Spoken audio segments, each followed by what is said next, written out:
Oh, good morning, good afternoon, wherever you are. We welcome you all to FluteSpresso, sponsored by Flute Specialists. My name is Heather Neuenschwander, and I am so excited to be here today with Rhian Kenny. Hi, Rhian. Hi, how are you? So great. So happy to have you here. We're going to hear a little bit about Rhian in a minute and ask all sorts of questions and hopefully just spend forever talking about piccolo and all things piccolo, and of course, caffeinated by coffee. So for those of you who are new to FluteSpresso, this is a live coffee chat with flutists. So we are live today so that you all as the audience are welcome to join the conversation. So please do join us. Leave your questions and comments for Rhian as we go through our discussion today. And we will do our best to address everything on screen. Even if you're watching this after and it's not live, you can still leave questions for us and we'll try to get back to you. So grab a cup of coffee or a cup of tea and join us today for FluteSpresso as we talk with Rhian Kenny, who joined the Pittsburgh Symphony Orchestra in 1990 as principal piccolo. Kenny was born in Benghazi, Libya, and grew up in Calgary, Canada, where she began her flute studies at the age of 9. She continued her studies with Timothy Hutchins at McGill University in Montreal, where she received a bachelor's degree in music. Rhian Kenny used to chaperone, chauffeur, coach, and cheer on her 3 daughters, but now that they have moved on, she finds herself on and in the water, swimming or rowing, or trying to stay out of the water while playing golf. I love the way you put that. She enjoys yoga to release all of life's stressors, and she's becoming one of my new favorite picklists. Hi, Rhian. It's so nice to meet you. Do you want to cheers with me? Do I want to what? Cheers. We give a little cheers to the screen. Cheers. Which way are you? That way? Cheers. Welcome to FluteSpresso. What are you drinking today? Where are you? Thank you for having me. I'm in Pittsburgh. I'm actually in my flute studio at Duquesne University. I am drinking winter blend tea. And I chose this tea because I have a problem with taste buds. I actually don't have any. And I actually could taste this. So I thought, maybe this is the answer to all of my tasting ills. I've never heard that before. Yeah, it's with COVID, people lost their sense of taste and smell. Yeah. This is not a COVID thing. It's been since I was probably in grade 5, and my mom thinks that I had a really bad flu at that time. So that would sort of fall in line with the COVID stuff, right? But it's never really returned for me. Interesting. Yeah. Well, I've never been a big tea fan because I don't like the taste. So yeah. So you chose this one. It's because it's the one you can taste. Yeah, exactly. Well, that's fantastic. Is it feeling like winter where you are? It was 30 degrees this morning when I was out on the water for a morning row. It's pretty winter. Yeah. Okay. So, of course, one of the first things I want to ask you about, you were born in Libya and raised in Canada, and now you live in the United States. Yeah, I'm so much there. Multinational all by myself. My dad worked on oil rigs when I was before I was born. And so he was on loan from the Canadian government, as I understand it, to teach Libyans to drill for oil in the desert. And so my mom and dad met on an airplane, and they got married, and I was born in Libya. I was back in Canada. My dad is from Calgary. My mom is actually British. She's Welsh. And so I was back in Canada by the time I was 6.5 months old. And so I lived in Calgary until I went to university in Montreal. And then I came to Pittsburgh 4 years later. So you don't really remember and know much of your time from being in Libya? No, the fun thing is my birth certificate is written in both languages. And so I know I could probably have a Libyan passport, but that's not really at the top of my list. Yeah. I just got an American passport 2.5 years ago. So that's two's enough. Yeah, sure. Have you been back to Libya at all as an adult? No. I think it's obviously not the time to go there. It's probably, I was interested in going as a younger person, but now with all the stuff that's going on in the Middle East, it's a little too fraught for me. Yeah, that makes sense. Well, we were talking before we went live about how FluteSpesso is located in the Detroit area, of course. And so that means Canada is our friendly neighbor to the south. Yeah. Yes, and that's the only place I think that you can say that. But I'm a big fan of Canadian culture. It makes me very happy. You said grade 5, and I got very excited about that. Yeah, I haven't switched that over. It's only been 34 years and some things. I did lose my Z, but I say Z now. Oh, but you do say sorry. Yeah, people have a harder time understanding when you're trying to spell something out and you say Z. They're like, come again? And you still have some family in Canada? Yes, 2 of my 3 daughters are in Canada, and my parents and my sisters and niece and nephew, they're all in Canada. Mm-hmm. Mm-hmm. So you do a lot of traveling back and forth? Yeah, for a time it was only once a year, but now I just made what my husband called tour de filles, tour of daughters. And so I had 10 days. And so I went to Vancouver and then Calgary and then Quebec and then New Haven and back to Pittsburgh. Wow. Okay. Yeah, I'm going to try and do that 2 or 3 times a year because, daughters. Yes, of course. So the thing that brought you to Canada or to the United States was playing the piccolo, yes? Yes. I was, I'd finished my undergrad degree at McGill, and I was starting a master's degree and was just deciding to go to Indiana University actually and study with Peter Lloyd. And my teacher said, there's an audition in Pittsburgh. I think you should take that. I said, where's Pittsburgh? So anyways, I got on a plane. That is one of the things about plane travel. You don't really have to know where you're going. You just hop on a plane and it takes you there. So I came down here. It took 2 weekends, but I did win the job. And so I've been here ever since. And now I know where Pittsburgh is. So it took 2 weekends. I'm quite interested in that. So the first weekend, Lauren Mazel was the music director. And I think there were 3 of us in the finals. And he took me into his office and he said, this is a very big position. We want to make sure that we make the right choice. We'd like you to come back next week.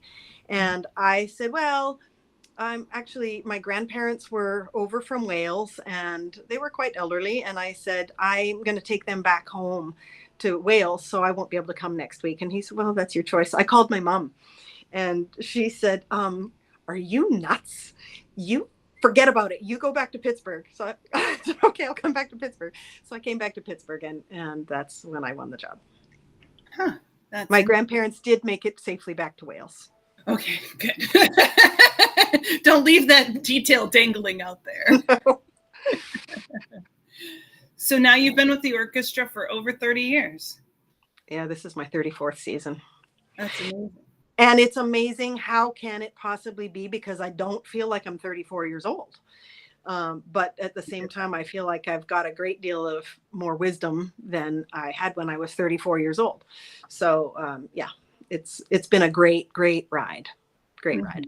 Mm-hmm. And I used to take my daughters on tour all the time when we went on tour. And so that was a really great, because the life of an orchestral musician, it's not 9 to 5. And right. So when the kids have activities after school or they have weekend activities, it's like, oh, well, I'll have to find somebody to get you to that. And so we miss a lot. So one of the benefits, I think, was taking them on tour. And so they saw all sorts of places in the world. And it's really a beautiful thing. You want to share some highlights of places that you've been, they've been? Yeah. So I remember we went to, when I go on vacation, it's home, since that's the only time I can see my family, right? So my kids had never been to a beach and they'd never been to Disney. So we were in Tokyo. So we had a day off. So we went to Tokyo Disney.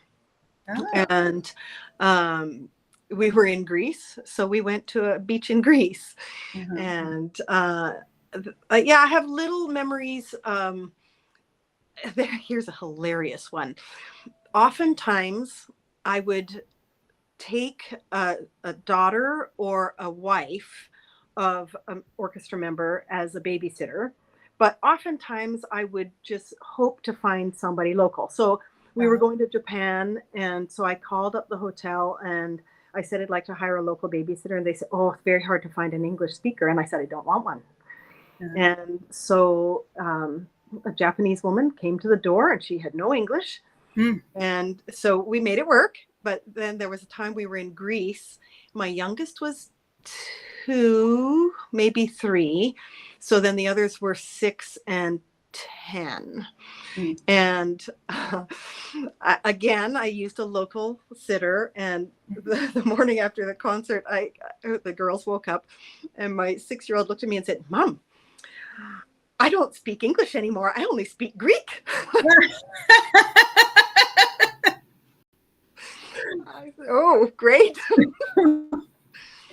But he didn't say it in Greek.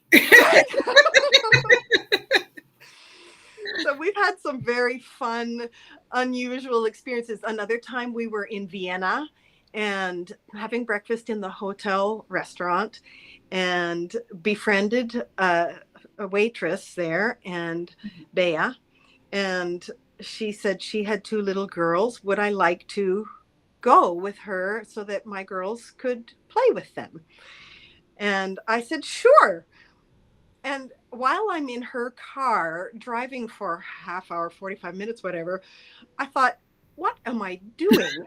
I'm in a car with a person. I only know her first name.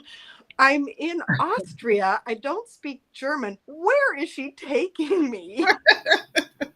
We were totally safe. And her 2 girls and I think I had 3 at that time. I can't remember if it was 2 or 3. They played, and they figured out how to work together despite not speaking each other's language. It was really a beautiful thing. Well, I'm glad the story ended that way. Yes. And then she got in the car and drove me all the way back into Vienna. Wow. Yeah. My stranger danger alarm was going off as you started that story. Yeah. Yeah. Stranger danger kicked in very late for me. I imagine you later in life teaching your kids about don't get in the car with someone you don't know. And they're like, "Well, Mom, you did." Mom, remember that time? Oh boy. So you've done many, many tours. Do you have any idea of how many tours you've done with the symphony? No, I actually, now we tour every other year, but in my early times, my very first tour with the symphony was the spring of 91. That was Japan, Taipei, and there was a third place, but I can't remember where. And we used to do 2 tours every year for a number of years. We used to sometimes do 2 foreign tours and 1 domestic. It dropped to 1 foreign and 1 domestic. And we haven't gone on a domestic tour in a long time, actually. So no, I haven't got a clue. Yeah. It's a blur of good memories, I hope. Yes. Yes. I like it a lot. Getting to the airport is pretty anxiety inducing because of all the things that you have to do and get ready. And if you're bringing the kids, you got a list of things to do. If you're not bringing the kids, you got a different list of things to do. Yeah. So once I'm on the plane, it's like, okay, now we're good to go. Now you're on vacation. Wait, you're working. Well, yes. And I'm on the tour committee. So stuff always comes up on tour. So it's really not a vacation. Oh, interesting. Yeah. But then do you also get to kind of plan, kind of help steer where you're going? No. Oh, okay. No, in fact, just yesterday, the tour committee had to present to the orchestra the tour that's upcoming. We leave August 18th. And we had to vote on it. And so we're looking forward to going on this tour. We usually send a musician on an advance to check out halls and hotels that are unfamiliar to us, mostly the halls and hotels that we know. We don't bother rechecking unless there's been significant time since we were there last. Mm-hmm. So you're not going to tell me where you're going yet, are you? Sure. We are starting the tour in Ljubljana. And that's a great place for me because when we arrive on tour, we have to have a day off so that we can acclimate and get adjusted.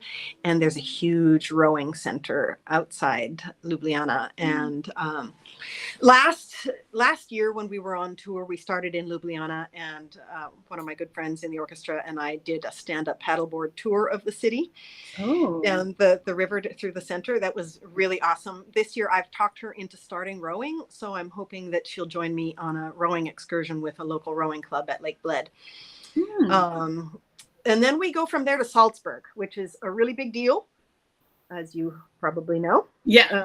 Last year we were the only American orchestra to play there. I'm not sure what the deal is this year, but we played and got an immediate re-invite, so that's a good sign that things are going well for us.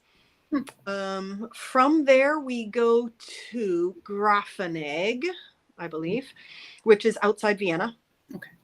We go then to Murano, Italy. And then we go back into Germany and we do Dortmund and Hamburg, which is a really big deal also. Mm-hmm. We have 2 concerts there, which is really awesome. And Düsseldorf. And then I think we go to Vienna and end with a concert in the concert house, not the Musikverein this time. That sounds like a lot. It's a lot. But this was a difficult tour to plan. As you know, cost of everything, travel, hotel is going up.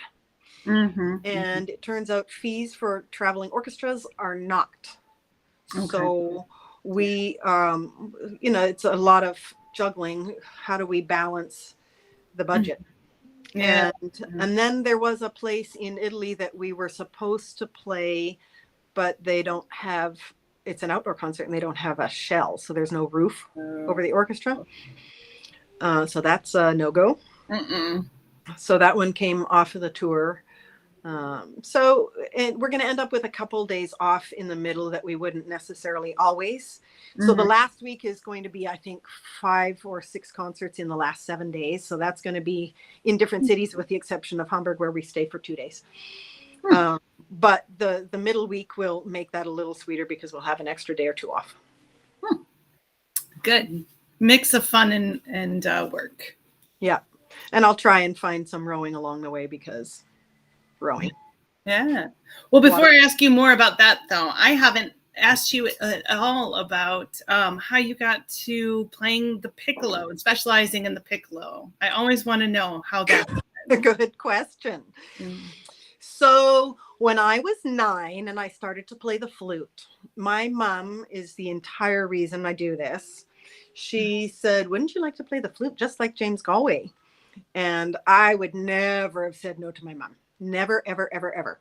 So I said, yes, I wanted to do that. So she got me a flute. And I will tell you that my mom is an amateur pianist, but she's a chemist by training. And she taught me. I was learning in band, of course, but she signed me up for a summer camp and then found out that there was an audition. And so she made sure that I had a piece to play and she helped me learn it. And it was a song from the Tommy Newsom Speaks book. So it was like a big band song. Yeah. And so I went to the audition. I'd only been playing a few months, but like I said, she made sure I knew what I was doing. The teacher says, well, do you know any scales? And I looked at her and said, I'm about 60 pounds.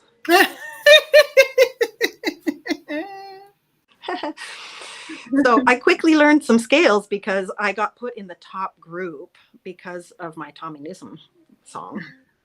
And so I learned a lot and I had to practice a lot every day. My mom told me that I could throw my flute out the window at the end of the week if I wanted, but I would never have disappointed my mom. And I knew that would have been really disappointing.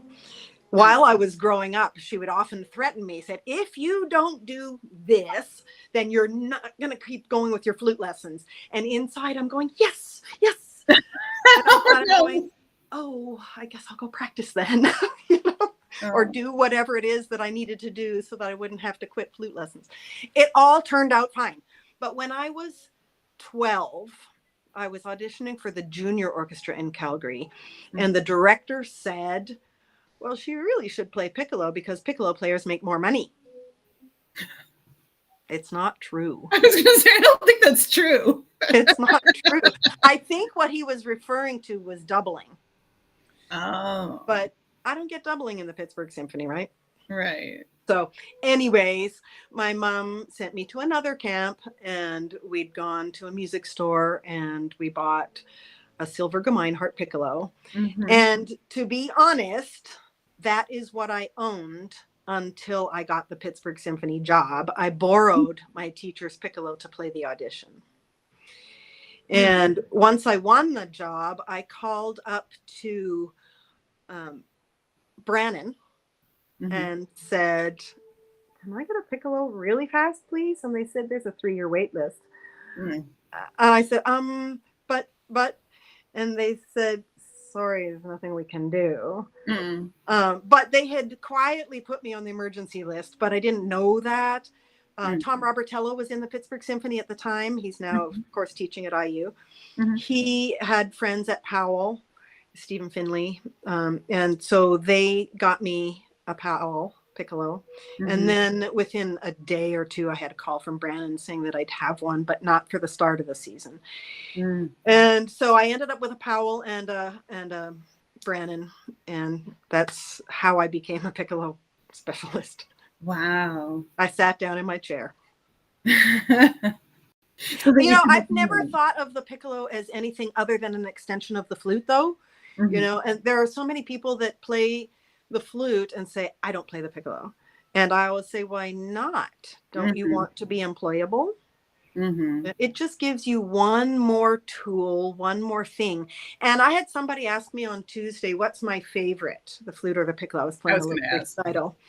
And I said, Pat Metheny, I think it's Pat Metheny, once said, music is the food, the guitar is the spoon. So music is the food, and the flute and the piccolo are simply my utensils. And it doesn't matter to me which one. It's more about the music that I'm playing. And I simply love to play music. So I don't really care. There are some really beautiful flute solos. There are some really beautiful piccolo solos. I just played the Amanda Harburg Piccolo Sonata. Really beautiful. I just played the Matt Smith to the nth degree. Really beautiful middle section.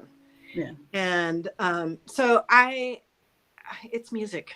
It's music. I can't play anything else. I can't play the piano. I can't play the oboe. I've tried all sorts of things when I was bored in grade 6, but nothing stuck. Yeah. Well, I wonder if you ever dig out that silver Gemeinhardt piccolo. I sold it. I can't believe it. I sold it. Back in about 91, I sold it. Sad. Right. If anyone has that out there, I'm just interested to know where it has landed.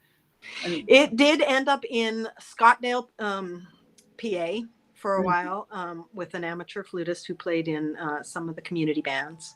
And I should actually reach out to her and see if she still has it. That's interesting. Yeah.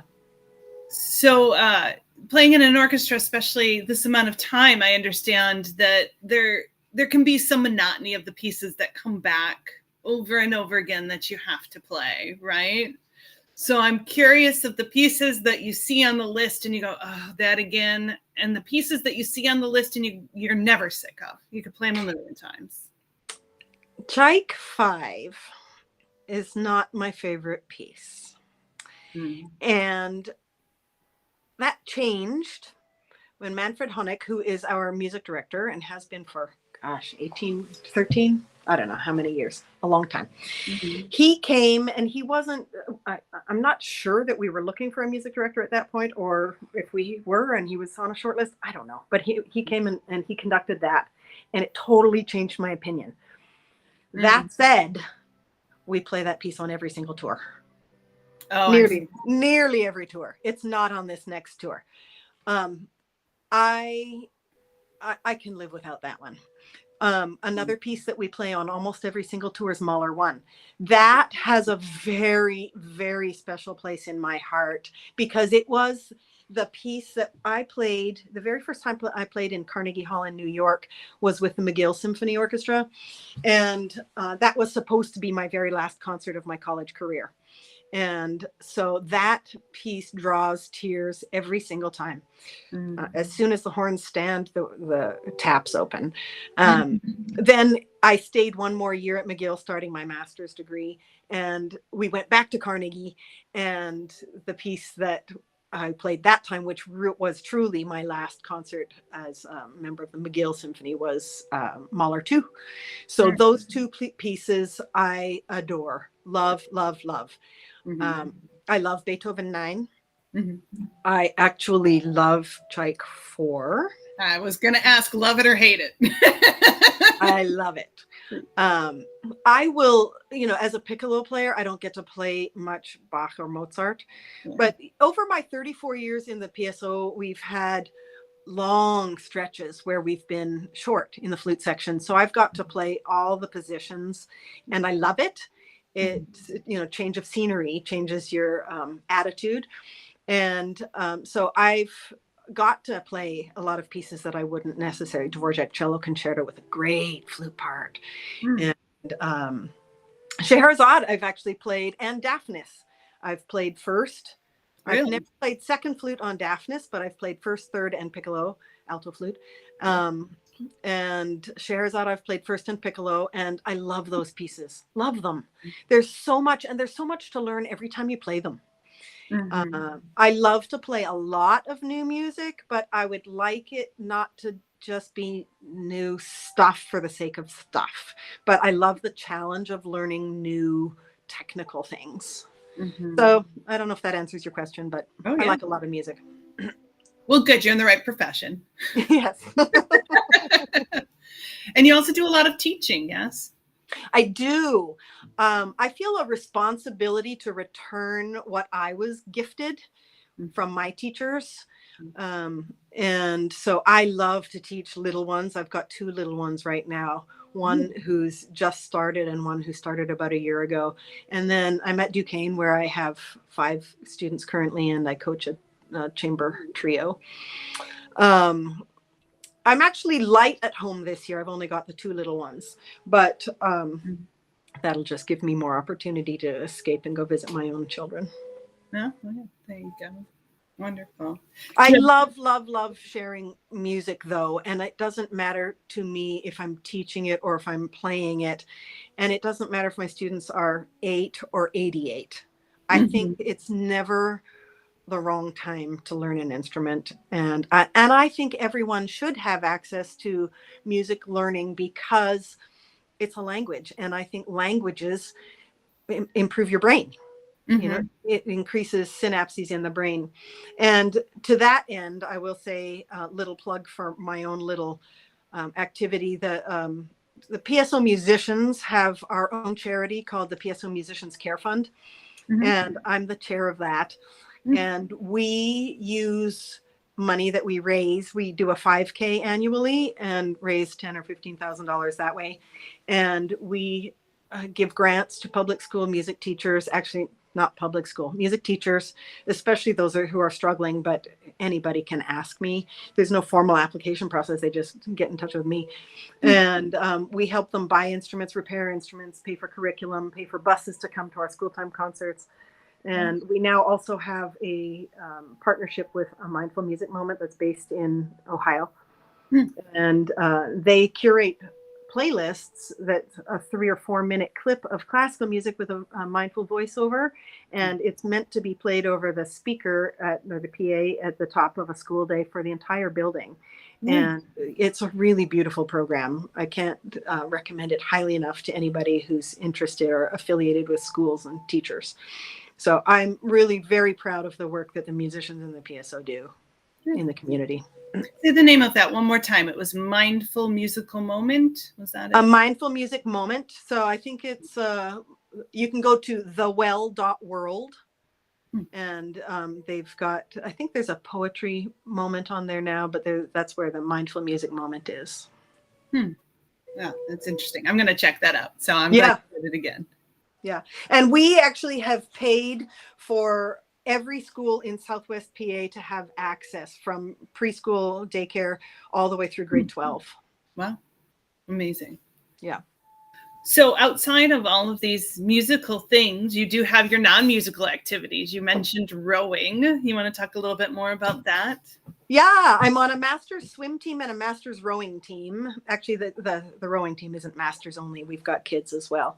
But I race on the water. I haven't raced in the water yet.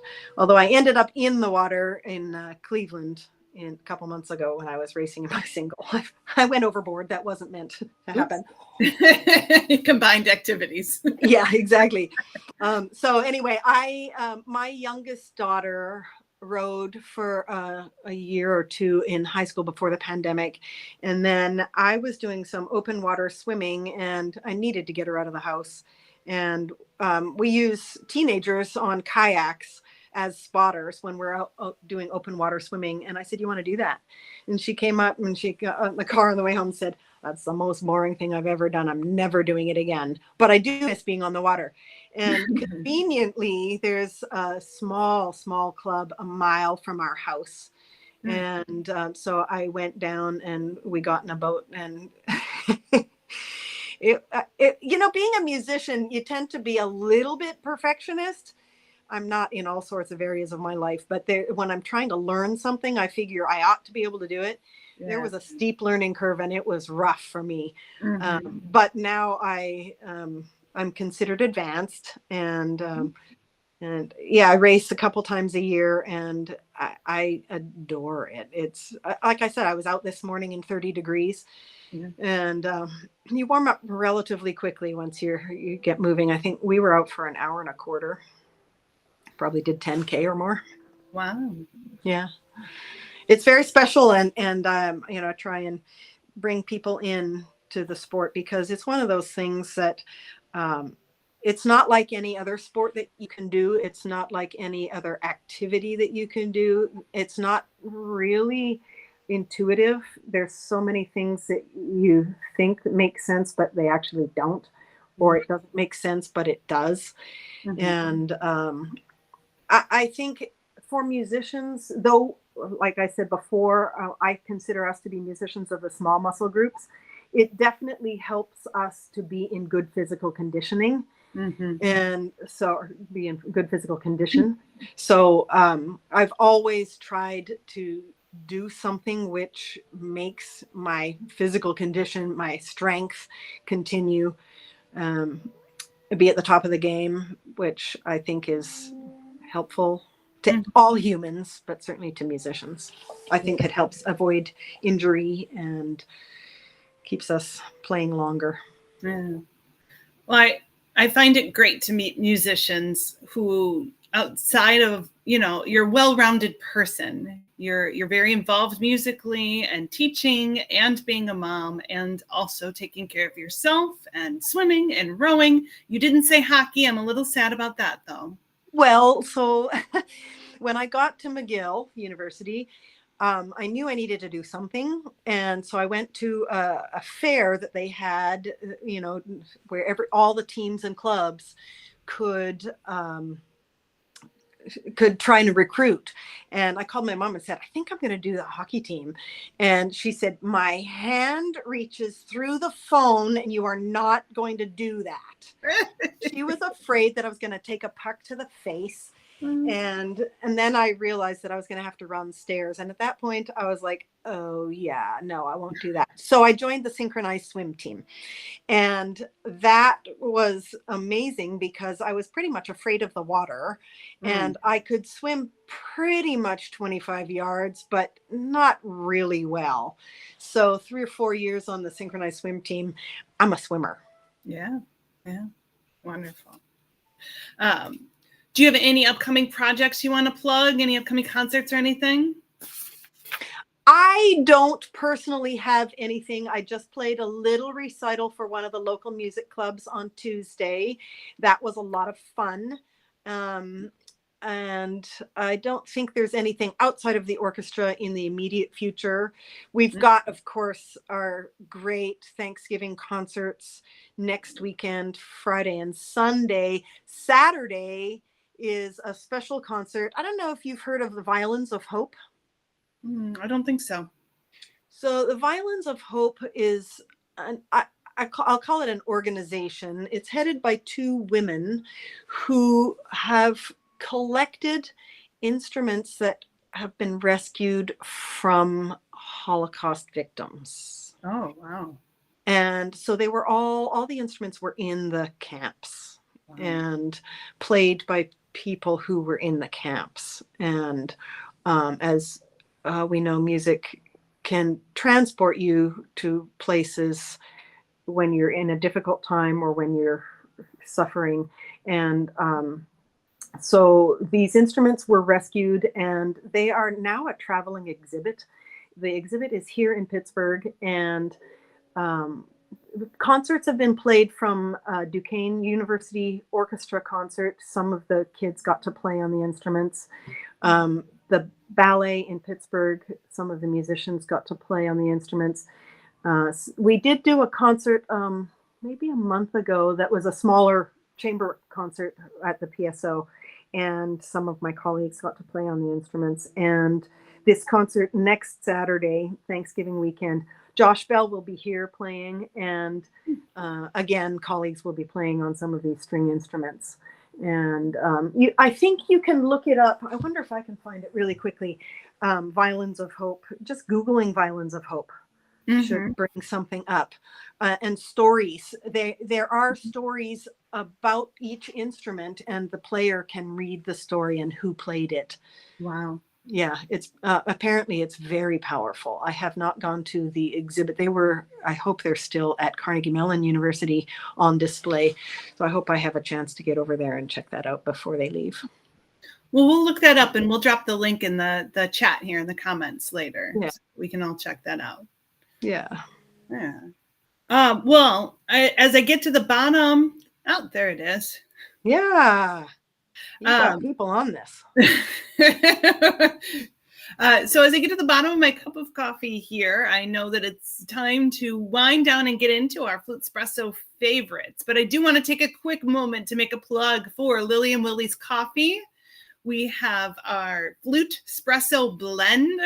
We are selling that on our website now. It is a great holiday gift, perhaps. Bring it to your Thanksgiving celebrations, or if you're like me, you'll go through a bag in about 2-3 days. Hopefully, maybe not everyone's as caffeinated as I am, but Lily and Willie's coffee is absolutely fantastic. You should check it out, and especially the FluteSpresso blend. So as I get to the bottom of my cup here, I'm caffeinated and ready for a quick FluteSpresso favorites round. Are you ready? I am ready. You look poised and ready. All right. So I think I already know this one now. Coffee or tea? Tea. I already knew that. Favorite piccolo solo to play in the orchestra? Check 4. Ooh, I didn't expect you to say that. Favorite piccolo solo piece? Oh, I think I'm going to go with the Amanda Harburg Sonata. Yeah, I'm already writing that down. I haven't bought it yet, and I'm clearly going to now. Yeah. Highly recommend. Your favorite orchestral piece to listen to? Oh, St. Matthew's Passion. Favorite place to perform? Anywhere there's an audience. Good, safe answer. All right, this one might be a tough one. Do you have a favorite between Canadian Thanksgiving and American Thanksgiving? I'm Canadian through and through. Mm-hmm. Do you at least That's celebrate? where my family is. I did a Canadian Thanksgiving here for years, maybe even decades, with colleagues who are Canadian. Mm-hmm. And American Thanksgiving is just smaller for me. And especially now that the girls are gone, I'll have one home for Thanksgiving this year. But, you know, it's just small. Yes. It's quiet. Hi, Keith. All right, last one. Do you have a favorite holiday tradition? Yeah, carol sing-alongs. Mm. And the Messiah. I'm a huge choral music lover, and I also love good brass music. And so if there's brass playing Christmas music, I love Christmas music. I love Christmas music. Mm-hmm. And so I'll sing it, I'll play it, I'll listen to it. Yeah, that gets me in the spirit like nothing else. Awesome. Great. Well, thank you for spending this time with us today. And thank you for being on FluteSpresso. I'm going to give you one more cheers. Thank you. Thank you. Thank you so much for having me, and have a great day. I am going to buy a bag of FluteSpresso blend for my husband's Christmas stocking. Excellent. It's a great stocking stuffer. Cheers. Thank you.